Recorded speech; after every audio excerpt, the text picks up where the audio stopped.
ازيكم يا حبايبي؟ عاملين ايه؟ يا رب تكونوا بخير. اللهم صل وسلم على سيدنا محمد وعلى اله واصحابه اجمعين. النهارده هنعمل حلوة سريعة جدا لرمضان. هتعمليها في 10 دقايق، ربع ساعة بالكتير. جميلة قوي وخفيفة وطعمها تحفة. معايا كوباية مية على كوباية لبن وكوباية سكر. بقلبهم في بعض كويس جدا. لو انتي عايزة تقللي المية شوية، ممكن نحط كوباية ونص لبن على نص كوباية مية. انا عايزة المية عندي عشان يبقى فيه سوائل في الخليط وهو بيستوي كده. وتتبخر يعني ويفضل طعم اللبن بس.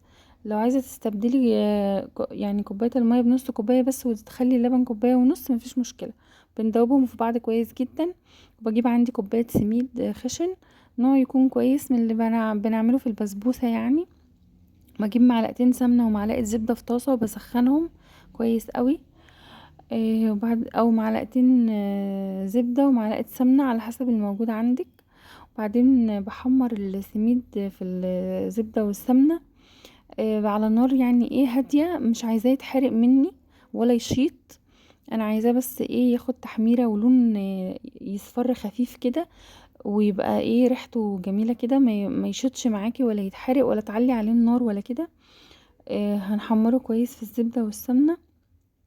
وبعد ما نحمره وتحسي ان لونه مايل للصفار كده، وريحته بقت شاربة الزبدة والسمنة، وريحته بقت حلوة كده. بجيب صينية عندي مقاس 25. بدهنها دهنة خفيفة بس بسمنة كده، عشان لما افرده فيها يعني ايه يطلع معايا متماسك كده وحلو وانا بقطعها. بس بجيب صينية 25 وبقى ايه. بعد ما بقلب عليه السوائل، والسوائل كلها اللي عندي، المية واللبن والسكر، ويتشرب عندي كده، يتشرب كويس قوي.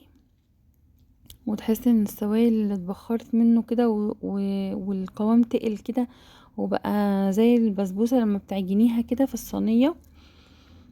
ما بسيبش فيه سوائل خالص، بس برضو ما بخليهوش يعني ينشف، بيبقى وسط كده يعني زي ملمس البسبوسة وانت بتعجنيها بالسمنة كده. كل السوائل تبقى اتشربت والقوام تقل وبقى جميل كده.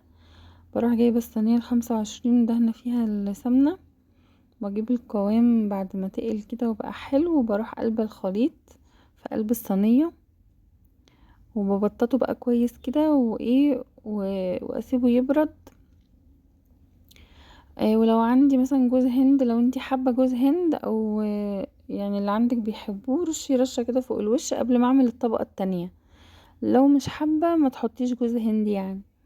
هو بيدي برضو للخليط بتاع السميد ريحة كده جميلة يعني. لو مش حابة ما تحطيش. بس بعد ما بقلب الخليط في الصينية بقى وبظبطه كويس وببططه كده متساوي. بسيبه على جنب يبرد، علشان لما بحط الطبقة التانية يعني ايه يبقى ما يختلطوش ببعض ويسيحوا كده، تبقى الطبقة اللي فوق متماسكة وحلوة كده. عشان هسيبها تبرد هي كمان وانا بقطع يعني.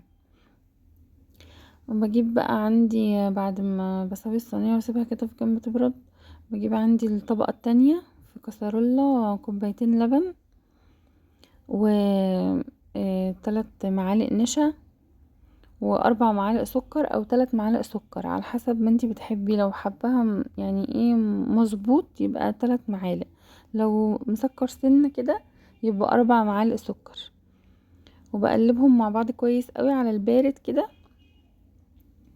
وبرفعهم على النار ولحد ما القوام عندي ايه يبقى متوسط كده، لا هو تقيل ولا خفيف قوي، عشان لما بسيبها تبرد برضو بتتقل تاني شوية يعني.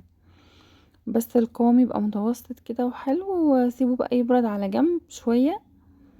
وبعد ما يبرد شوية اروح قلباه فوق البسبوسة، فوق خليط السميد يعني. وبسيبهم ايه يبردوا في جنب خالص كده قبل ما اقطع يعني. بقى القوام عندي ايه زي المهلبية كده، السايلة، مش ماسكة قوي ولا كده، بس وبسيبها على جنب تتقطع، وبزينها بأي حاجة عندي، حبة فواكه، حبة اي حاجة عندك تحطيها على الوش، مفيش مشكلة. وبعد ما تبرد خالص بقطعها. بتبقى جميلة جدا وتحفة وخفيفة وسريعة. جربوها وان شاء الله يا حبايبي تعجبكم. اهم حاجة بس ايه اخد بالي من السميد وانا بحمره ما حرقوش يعني، عشان الطعم عندي ما يتغيرش. بألف هنا وشفا، متنسونيش من اللايك والاشتراك.